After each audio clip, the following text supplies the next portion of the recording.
जी अम्मी जी तुसी बुलाया सी सानू ਤੁਹਾਡੇ ਤੂੰ ਨਾਲ ਗੱਲ ਕਰਨੀ ਆਖਿਆ ਪਾ ਕੇ ਕਰ ਲਾ। जी अम्मी जी बोल लें। ਇਹ ਗੱਲ ਮੈਂ ਕਰਨੀ ਸੀ ਤੇ ਵੇਖੋ ਹੁਣ ਛੋਟੀ ਨੂੰਹ ਨੂੰ ਵੀ ਆਇਆ ਮਹੀਨਾ ਹੋ ਗਿਆ ਤੇ ਜਿਵੇਂ ਮੈਂ ਆਪਣੀ ਦਰਾਨੀ ਜਠਾਨੀਆਂ ਨਾਲ ਭੈਣਾਂ ਹਰ ਰਹੀਆਂ ਚੰਗਾ ਵੇਲਾ ਲੰਘਿਆ। ਮੈਂ ਚਾਹੁੰਦੀ ਹਾਂ ਤੁਸੀਂ ਦੋਵੇਂ ਵੀ ਭੈਣਾਂ ਹਰ ਰਹੋ। ਉਹ ਤੇਰੀ ਵੱਡੀ ਭੈਣ ਬਣੇ ਤੂੰ ਉਹਦੀ ਛੋਟੀ ਭੈਣ ਬਣੇ। ਦਰਗੁਜ਼ਰ ਕਰਕੇ ਇਸ ਘਰ ਦੇ ਸਾਰੇ ਕੰਮ ਪੇ ਕਰੋ। ਘਰ ਦਾ ਸਕੂਨ ਤੁਹਾਡੇ ਦੋਵਾਂ ਦੇ ਹੱਥ 'ਚ ਹੈ। ਵੇਲੋ ਹੁਣ ਤੁਸੀਂ ਘਰ 'ਚ ਸਕੂਨ ਰੱਖਣਾ ਹੈ। ਤੁਸੀਂ ਕੰਮ ਵੰਡਣੇ ਨੇ ਤੇ ਵੰਡ ਲਓ ਜਿਵੇਂ ਦਿਲ ਚਾਹੁੰਦੇ ਹੋਵੇਂ ਕਰ ਲਓ। ਮੈਂ ਨਮਾਜ਼ ਪੜ੍ਹਾਣੀ ਉਨੀ ਦੇਰ ਤੱਕ ਤੁਸੀਂ ਗੱਪਾਂ ਲਾ। वैसे भाभी अम्मी ने कितनी अच्छी बात की है। हम भी आज से देवरानी जेठानी नहीं सगी बहनें बन के रहेंगे इस घर में। वो बात तो ठीक है तुम्हारी फायजा, लेकिन आई है शुभ घड़ी आज बनी मैं बड़ी, कल तक घर की बहू थी अब हूँ जेठानी। हुक्म चलाऊंगी मैं आंख दिखाऊंगी मैं, सहम खड़े रहेगी मेरी देवरानी। वाह भाभी वाह, बिल्ली को छिछरों के ख्वाब। मुझे तो पहले ही पता था कि मोटी हड्डी है आराम से टूटेगी नहीं। वैसे भी मुझे महीना इस घर में आए हो गया था, कोई स्पाइस मेरी जिंदगी में है ही नहीं था। पता चल ही नहीं था मैं ससुराल में। खैर आपने शुरुआत तो कर दी है चालों की, लेकिन इसका इख्तिताम मैं ही करूंगी। लेट्स सी भाभी। देवरानी जी कूल कूल, आपका चैलेंज एक्सेप्टेड। लेकिन एक बात याद रखना, इस सांप सीढ़ी के खेल में ना सांप भी मैं हूं और सीढ़ी भी मैं हूं। कभी सांप बन के डसूंगी और कभी सीढ़ी बन के खिसक जाऊंगी, आसमान से नीचे गिरोगी तो होश ना ठिकाने आ ही जाएंगे। खैर तुम्हारे मुंह लगना ही बेकार है। पता नहीं किस खुशफहमी में, लगता है इस सांप को भी अपना न्योला दिखाना ही पड़ेगा।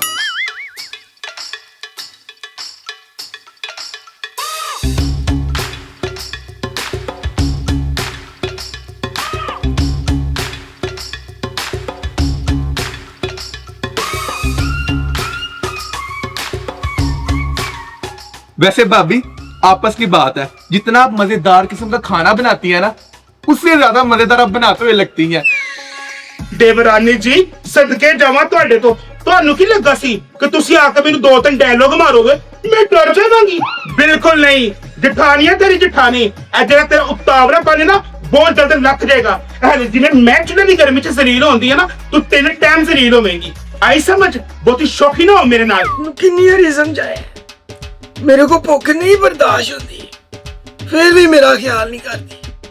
नी मोटिए नी मोटी उड़ा गल सुन। आई अम्मी।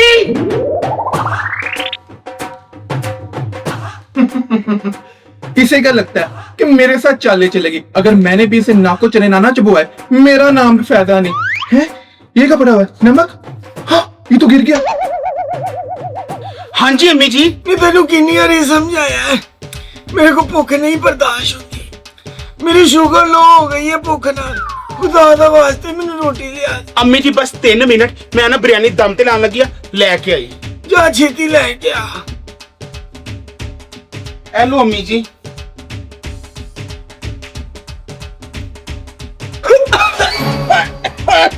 की हो गया अम्मी जी? तेनू नहीं पता, इन्ना तेल लून ना दिया कर मैनू, मेरा बीपी शूट कर जाता है। हाय अल्लाह अम्मी जी क्या हो गया आपको? कुछ नहीं आया तिया, कुछ नहीं आया। अब मेरी बड़ी नूह ने ना चोला च नमक बहुत तेज पाता है, वो मैनू माड़ा जा लड़ गया। भाभी आप इस हद तक गिर जाएंगी, मुझे आपसे ये उम्मीद बिल्कुल नहीं थी। अम्मी जी मैं आपको बताती हूँ, मैं अपने रूम से निकली हूँ, भाभी किचन में खाना पका रही थी और मैंने जाके यही बोला भाभी मैं आपकी मदद कर देती हूँ, लेकिन उन्होंने बोला नहीं आज के बाद तुम ही खाना बनाओगी। मैं कहा मैं बना दूंगी, कहती नहीं मैं ऐसी चाल चलूंगी कि हर रोज तुम ही बनाओगी। भाभी अब मुझे वैसे कह रही थी, मैंने बना दिया करना था, ये सब करने की क्या जरूरत थी? आपने नमक डाल दिया, इतना खाना जाया किया। अगर अम्मी को कुछ हो जाता, अम्मी को पहले शुगर भी है ब्लड प्रेशर भी है, अगर मेरी अम्मी मर जाती तो मुझे अम्मी कौन लाग देता? भाभी अम्मी जी फैजा झूठ बोलन दी है। 8 साल हो गए मैं भी इस घर च ब्याह के आई हूं, आज तक कभी नमक तेज होया अम्मी कोई चाल खेडी ताकि ਤੁਹਾਡੀ मेरी लड़ाई हुई है। अम्मी मैं ऐसा कुछ नहीं कीता। ए अल्लाह बड़ा अफसोस दी तई थी है। हले उदन मैं गल समझाई है कि भैना हार रहा जे ਲੇਕਿਨ ਤੁਸੀਂ ਹੋ ਕੇ ਡਾਨਾ ਹਾਰ ਰਹਿੰਦੇ ਪਏ ਹੋ। ਮੈਨੂੰ ਤਾਂ ਲੱਗਾ ਜਿਵੇਂ ਅਸੀਂ ਆਪਣੀ ਦਰਾਨੀਆਂ ਜਠਾਨੀਆਂ ਨਾਲ ਟਾਈਮ ਲੰਘਾਇਆ ਹੈ, ਤੁਸੀਂ ਵੀ ਉਂਝ ਅੱਛਾ ਟਾਈਮ ਲਗਾओगे, लेकिन नहीं। बहरहाल गलती तेरे को ही है, ਇਹਦਾ ਸਾਲਾ तू ही भरेंगी। मेरे मरण तक रोटी तो तू ही पकाएंगी। पानी ले गया मेरे। अम्मी जी आपके लिए ना मैं पानी लेके आती हूँ, ये ना हो फिर कुछ मिला दे पानी के अंदर। मैं तो नमक नॉर्मल ही पाया सी, पर तेज किवें हो गया? ओए होए, इतना तेज नमक। खाने में नमक तेज होगा जेठानी जी? नहीं नहीं नहीं, आपको जेठानी बोलूं, सांप बोलूं कि सीरी बोलूं? क्योंकि आपने मुझे कल यही इंट्रो दिया था ना, मुझे ये तो नहीं पता मैंने क्या बोलना है, लेकिन मुझे ये पता कि मैंने उसी सीरी से डंडा निकाला और सांप का सर कुचल दिया। यही बोला था ना आपने कि मुझसे पंगा नहीं लेना। भाभी जी मैं आपको कह रही हूँ, आपने मुझसे पंगा नहीं लेना, ये तो अभी शुरुआत है, आगे आगे देखे होता है क्या। So next time be careful. इन्हों की लागत आवे कि मैनू जख्मी करके बच जाएगी। हले ने मेरा जहर नहीं देखा, ਇਹੋ ਜਿਹਾ ਦੱਸਾਂਗੀ ਨਾ ਮੈਨੂੰ, ਨਾ ਕਾਂਟਾ ਮੰਗੇਗੀ ਨਾ ਪਾਣੀ। मैं तेन भोली जी समझ नहीं सा, पर यह तो बड़ी तेज चीज निकली है, पर मेरी अगली चाल तो बच के विखा दे। सो जा बबुआ, मानो बिल्ली आई है। म्याऊ म्याऊ। नी फैजा, नी किथे टोर गई है फैजा? अम्मी जी कोई काम है तो मेनू दस दो, मैं कर देनी आ। तू फैजा है? नहीं ना, पर जेड़े आरे लगी है ना लगी रह। मेनू फैजा तो काम है। हाँ जी अम्मी जी बुलाया आपने? ये सूट प्रेस कर दे, मैं महफिल ते जाना है, ते ध्यान ना करी, तेरे अब्बू दा दिता होया आखिरी तोहफा, मैं नान चली।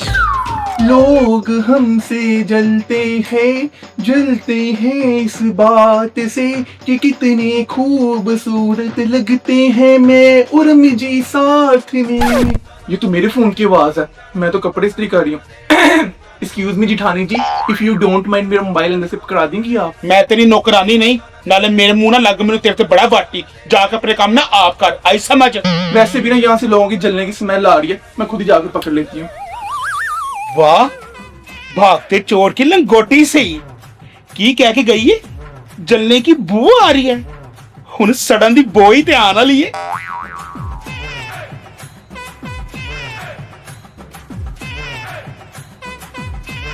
नी फैजा कितना कम रहेगी, तेनू पता मैं जान सड़न दी बहू कितों आंदी पई है? फैजा पुत्र सड़न दी बहू।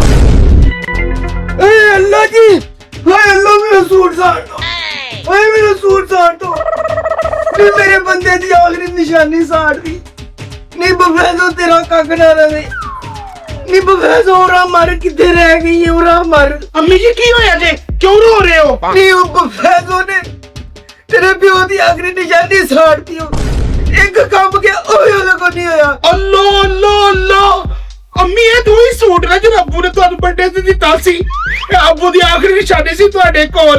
ਮੈਂ ਤੁਹਾਨੂੰ ਕਿਹਾ ਸੀ ਮੈਂ ਇਸਤਰੀ ਕਰ ਦਿੰਦੀ ਆ, ਪਰ ਤੁਸੀਂ ਮੇਰੀ ਨਹੀਂ ਮੰਨੇ, ਸਾੜ ਦਿੱਤਾ ਨਾ ਉਹਨੇ ਤੁਹਾਡਾ ਵਾਲਾ ਸੂਟ। ਇੱਕ ਨਿਸ਼ਾਨੀ ਸੀ ਅਬੂ ਦੀ ਤੁਹਾਡੇ ਕੋਲ, ਉਹ ਵੀ ਨਹੀਂ ਉਹਨੇ ਰਹਿ ਦਿੱਤੀ। ਕੱਲ ਵੀ ਉਹਨੇ ਨਮਕ ਤੇਜ਼ ਪਾਇਆ ਜਾਣ ਬੁੱਝ ਕੇ ਮੇਰੇ ਪਿੱਛੋਂ, ਤੇ ਮੇਰੇ ਤੇ ਨਾਲ ਆਂਦਾ ਕਿ ਮੈਂ ਚੱਲ ਲਿਆ, ਪਰ ਤੁਸੀਂ ਬੇਟਾ ਹੀ ਮੂੰਹ ਭਰਾਏ ਵੇ। ਮੈਂ 8 ਸਾਲ ਦਾ ਸਿਖਾ ਕੇ ਤੁਹਾਨੂੰ ਮੇਰੀ ਗੱਲ ਤੇ ਯਕੀਨ ਨਹੀਂ ਆਇਆ, ਉਹਦੀ ਗੱਲ ਤੇ ਆ ਗਿਆ। ਆਪ ਅੰਦਰ ਕਾਲਾ ਤੇ ਮਜ਼ੇ ਲੈ ਰਹੀ ਤੇ ਤੁਹਾਡਾ ਸੂਟ ਸਾੜ ਦਿੱਤਾ ਸੂ। ਨੀ ਤੁਹਾਨੂੰ ਸਾਡ ਜ਼ਰਾ ਮੈਨੂੰ ਆਪ ਪੁੱਛਣੀ ਆ। ਨਹੀਂ ਫੈਸਲਾ ਬਾਹਰ ਆ ਨਹੀਂ। हाँ जी की मसला है, क्यों पूरे घर का रौला पाया होया है? ਐਕਟਰ ਨਹੀਂ, ਉਹਦਾ ਗੱਲ ਕਰ। ਅੰਮੀ ਜੀ ਦੇਖਿਆ ਜੇ ਨਾ, ਐਂਜੀ ਮੈਨੂੰ ਬਦਤਮੀਜ਼ੀ ਨਾਲ ਗੱਲ ਕਰਦੀ ਜੇ, ਜ਼ਰਾ ਇੱਜ਼ਤ ਨਹੀਂ ਕਰਦੀ ਇਹਨਾਂ ਨੂੰ, ਕਿੱਡੀ ਵੱਡੀਆਂ ਐ ਜਿਹੜਾ ਸ਼ੈਤਾਨੀ ਚਿਹਰਾ। भाभी जी मैंने आपको क्या बोला है, क्या हो गया है? ਸਾਰੀਆਂ ਗੱਲਾਂ ਚ ਤੂੰ ਮੈਨੂੰ ਇਹ ਦੱਸ ਕਿਵੇਂ ਨਾ ਫੋਨ ਤੇ ਲੱਗੀ ਹੈ?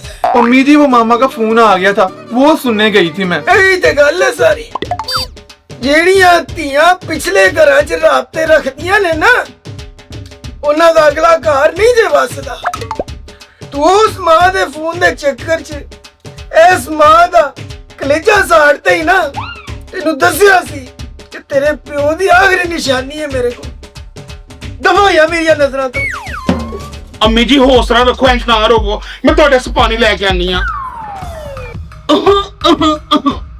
एक्सक्यूज मी देव ब्रदर जी, थोड़ी देर पहले आपने क्या बोला मुझे? जलने की बू आ रही है। हुन पता लगा ही कि सड़न दी बो किहो जी हुंदी है। तेनू इंज वेख के मैनू बड़ा सुकून आंदे आवे। खैर मैं तेनू ए दसन आई सा, मन्निया कि न्योला सप्पा तो जित जांदा वे, ਪਰ ਹਰ ਸੱਪ ਤੋਂ ਨਹੀਂ, ਕਿਉਂਕਿ ਕਦੀ ਕਦੀ ਅੱਗੇ ਨਾ ਕਿੰਗ ਕੋਬਰਾ ਵੀ ਹੁੰਦਾ ਹੈ। मेरा नाम भी फायजा है, जान तो नहीं मैं तुम्हारी छोड़ती। ਸ਼ੁਕਰ ਹੈ ਬਬਲੂ ਸੋ ਗਿਆ। वो भाभी जी आपसे ना एक बात करनी थी। ਵਾਹ, ਇਹ ਜਠਾਣੀ ਤੋਂ ਭਾਬੀ ਜੀ ਕਿਵੇਂ ਹੋ ਗਿਆ ਵੇ? ਲੱਗਦਾ ਮੇਰੀ ਇੱਕ ਹੀ ਚਾਲ ਨੇ ਤੇਰਾ ਦਿਮਾਗ ਨਾ ਸੈੱਟ ਕਰ ਦਿੱਤਾ ਹੈ। भाभी जी मैंने भी सोच लिया ये लड़ाई झगड़ों में ना कुछ भी नहीं रखा है, वैसे भी मैं आपसे जीत नहीं सकती है, इसलिए प्यार से रहना बेहतर है। खैर, देर आए दुरुस्त आए। मैंने गल की करनी सी तुम? वो कहना ये था कि मैं साथ वाले शगुफ्ता के घर गई थी, वो कह रही थी आपकी ना कमेटी इकट्ठी हो गई है, अब जाके ले लें उससे। चल मेरी भैन एक काम कर, तू बबलू नु संभाल जरा, मैं बस 5 मिनट च आई। बेटा मुझे ना माफ कर देना, तुम्हारे साथ तो मेरी कोई दुश्मनी नहीं थी है, लेकिन ये तुम्हारी माँ है ना, वो मेरी जानी दुश्मन है, मुझे ना मजबूरन करना पड़ेगा। बबलू क्या हो गया? बबलू क्या हुआ? चुप कर जो। बबलू ਕੀ ਹੋਇਆ ਮੁੰਡੇ ਨੂੰ? ਕਿਉਂ ਪਿਆਰ ਹੁੰਦਾ ਇੰਨਾ? ਇਹਦੀ ਮਾਂ ਕਿੱਥੇ ਹੀ? अम्मी जी मैं तो ऊपर कपड़े धो रही थी, मैंने ऊपर से देखा भाभी जो है ना साथ वाली शगुफ्ता के घर जा रही थी, और मैं तो इसकी आवाज सुन के नीचे आई हूँ, इतनी रोने की ऊपर आवाज आ रही थी। मैंने जब नीचे आके देखा ना, बेबी नीचे गिरा हुआ था जमीन पे और ऊंची ऊंची रो रहा था और चुप ही नहीं कर रहा। मैं उसे चुप करवाने की कोशिश कर रही हूँ तब से। ਹਾਏ ਅੱਲਾ, ਤੈਨੂੰ ਪਤਾ ਨਹੀਂ ਗਾਫਲ ਔਰਤ ਹੁੰਦੀ ਜਾ ਰਹੀ ਆਪਣੀ ਜ਼ਿੰਮੇਵਾਰੀਆਂ ਤੋਂ। अम्मी जी की होया है? नाले बबलू क्यों रो रहा है? ਨਹੀਂ ਜੁਰਮ ਜੋ ਕੀ ਹੈ? 2 ਘੰਟੇ ਤੋਂ ਤੂੰ ਘਰੋਂ ਗਿਆ ਵੇ, ਮੁੰਡਾ ਤੇਰਾ ਜ਼ਮੀਨ ਤੇ ਡਿੱਗਾ ਪਿਆ ਸੀ, ਰੋਂਦਾ ਪਿਆ ਸੀ। ਉਹਦੇ ਚੰਗਾ ਹੋਇਆ ਉਹ ਤੋਂ ਆ ਗਈ ਥੱਲੇ, ਉਹਨੂੰ ਸਾਂਭਿਆ ਨੇ।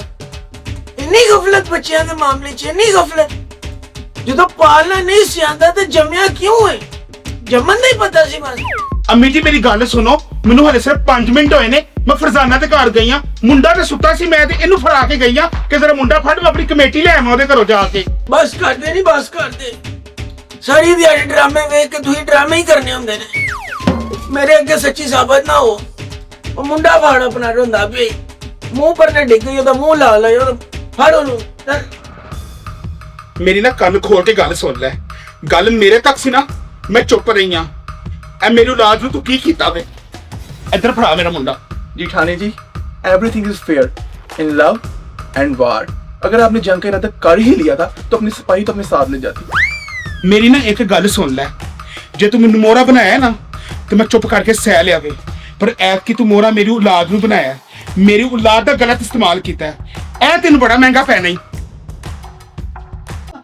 अच्छा किया ईमान, तुम मिलने आ गई हो, मैं तुम वैसे भी ना 2-3 दिनों से बड़ा मिस कर रही थी। बस यार क्या करूं, मैं भी तुमसे बड़ी उदास हो गई थी, तुमने चक्कर नहीं लगाया, एक पूरा महीना गुजर गया। यार तुम्हें पता तो है शादी के बाद इतनी जिम्मेदारियां बढ़ जाती हैं, निकला नहीं जाता। हफ्ता हो गया मैं अम्मी की तरफ भी नहीं गई है। हाँ यार ये बात तो है। अच्छा मुझे एक बात तो बताओ, तुम्हारी जो सास है मैंने सुना बड़ी फनी तरीके से बात करती है। ऐसा बोलो, वो अंदर ही सुन लेंगी। वो यार नहीं सुनती, इतनी तो ज़ईफ है, कहाँ भी उनको आवाज जानी है। तुम एक्टिंग करके दिखाओ, मैं तुम्हारी एक्टिंग की बहुत फैन हूँ। लेकिन मैं थोड़ी सी करूंगी। भला वो कैसे बोलती हैं? ਤਾਨੂੰ ਮੈਂ ਕਿੰਨੀ ਵਾਰੀ ਆਖਿਆ ਰੋਟੀ ਕਿਉਂ ਨਹੀਂ ਪਕਾਉਂਦੇ ਵੇ। वाह, हुन चुई सही कड़की दे विच आएगी, हुन वेख मैं तेरे नाल करदी की। अम्मी जी मेरी गल सुनो, मैं जो वेख के आई ना अपनी अखां नाल, ਐ ਮੈਂ ਕਦੀ ਨਹੀਂ ਜ਼ਿੰਦਗੀ 'ਚ ਵੇਖਿਆ। ਤੁਹਾਡੀ ਛੋਟੀ ਨੂੰ ਨੇ ਸਾਰੀਆਂ ਦਾ ਪਾਰ ਕਰ ਦਿੱਤੀਆਂ ਨੇ। ਆਪਣੀ ਸਹੇਲੀ ਨੂੰ ਬੁਲਾਇਆ ਸੋ ਤੁਹਾਡੀਆਂ ਚੁਗਲੀਆਂ ਕਰਨ ਦੀ, ਬਦਖੋਈਆਂ ਕਰਨ ਦੀ, ਤੁਹਾਡੀ ਨਕਲਾਂ ਲਾਉਣ ਦੀ। ਬੋਲਣਾ ਨਾ, ਮੈਂ ਤੁਹਾਨੂੰ ਬਹਾਨੀਆਂ ਦਰਾਉ। यार वाकई ऐसे करती हैं, और करके दिखाओ, मुझे बड़ा मजा आ रहा है। और क्या करती? हाँ हाँ, जैसे हम नॉर्मल बैठ गए ना, वो ऐसे नहीं बैठती है, वो ऐसे स्टिक पे हाथ रख लेती है, जैसे वाइब्रेशन नहीं बनता होता ऐसे। अम्मी जी बस कर जाती है, बस कर जा, तेरे बोलन की कोई लोड़ नहीं है। ओहो अम्मी जी एक दफा मेरी बात तो सुन ले। बस कर फैजा, बहुते ड्रामे ना ला। तू जो विखाना सी ना ਅਸੀਂ ਵੇਖ ਲਿਆ ਵੇ। अपनी सहेली के सामने बैठ के किवें मेरी मां दी नकला लांदी से है। तेनू जरा शर्म नहीं आई है? तेनू इन्ना एहसास भी नहीं होया तू भी एक दिन मां बनना, तेरे नाल भी एंटी होएगा। अम्मी चुप करो। भाभी जी बात को बढ़ाए ना। अम्मी जी अब चाहे तो मेरी दोस्त से पूछ ले, हमारी वो नियत नहीं थी। बस कर दो बहन, बस कर दो। शादी से पहले भी तुम झूठी थी, अभी भी झूठी हो। तुम्हारी झूठ वाली आदत जो है ना तुम्हें बर्बाद करके छोड़ेगी। तुमने हुती तो बुलाया था कि आओ मेरे घर, तुम्हें मैं अपनी सास की एक्टिंग करके दिखाती हूँ। अब तुम मुझ पे डाल रही हो सारी बात। मैं जा रही हूँ, जो अपनी सास की नहीं हुई मेरी क्यों होगी? अम्मी जी ये झूठ बोल रही है, ऐसी वैसी कोई बात नहीं हुई हमारी। अम्मी जी देख लिया जे, हुण ते बाहरों गवाही आ गई है। इस घर च झूठा कौन, तुहानू पता लग ही गया वे। ਹੁਣ ਤੁਸੀਂ ਜੋ ਦਾ ਫੈਸਲਾ ਕਰਨਾ ਨਾ ਇਹਦੇ ਮੂੰਹ ਤੋਂ ਸੁਣਾ ਕੇ ਜਾਓ ਇੱਥੋਂ। अम्मी जी ये भाभी भी झूठ बोल रही हैं। बस कर देती है, बस कर दे। इस घर च सारे ही झूठे ने, तू कल्ली सच्ची है। लिहाजा ए झूठियां च तेरा कोई काम नहीं। तू अपना बैग चुक ते निकल जा अपने घर को। तो जी देवरानी साहिबा, कल आपने क्या बोला था? Everything is fair in love and वार। ਹੁਣ ਪਤਾ ਲੱਗਾ ਹੀ ਕਿਸੇ ਦਾ ਪਰਸਨਲ ਰਿਸ਼ਤਾ ਯੂਜ਼ ਕਰਨ ਦਾ ਕੀ ਹੁੰਦਾ ਵੇ। ਕੱਲ ਤੂੰ ਮੇਰੀ ਔਲਾਦ ਨੂੰ ਮੋਰਾ ਬਣਾਇਆ, ਅੱਜ ਮੈਂ ਤੇਰੀ ਸਹੇਲੀ ਨੂੰ ਮੋਰਾ ਬਣਾਇਆ ਤੇ ਵੇਖ ਸਿੱਧਾ ਤੈਨੂੰ ਤੇਰੀ ਮਾਂ ਦੇ ਘਰ ਭਜਵਾਇਆ ਵੇ।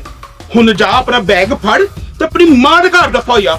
ਉੱਥੇ ਜਾ ਕੇ ਆਪਣੀ ਸਹੇਲੀ ਨੂੰ ਪੁੱਛੀ ਕਿ ਤੂੰ ਕਿਉਂ ਮੇਰੇ ਨਾਲ ਇੰਜ ਕੀਤਾ। ਜੋ ਮੇਰਾ ਨਾਂ ਲੈ ਵੀ ਗਈ ਤੇ ਫੇਰ ਗੱਲ ਕਰੀ, ਕਿਉਂਕਿ ਪੈਸਾ ਜਿਹੜਾ ਹੁੰਦਾ ਨਾ ਉਹ ਮੂੰਹ ਬੰਦ ਵੀ ਕਰਾ ਦਿੰਦਾ ਤੇ ਮੂੰਹ ਖਲਵਾ ਵੀ ਦਿੰਦਾ। ਜਠਾਣੀ ਜਠਾਣੀ ਹੁੰਦੀ ਏ। ਹੁਣ ਆਏਗਾ ਤੈਨੂੰ ਸਵਾਦ।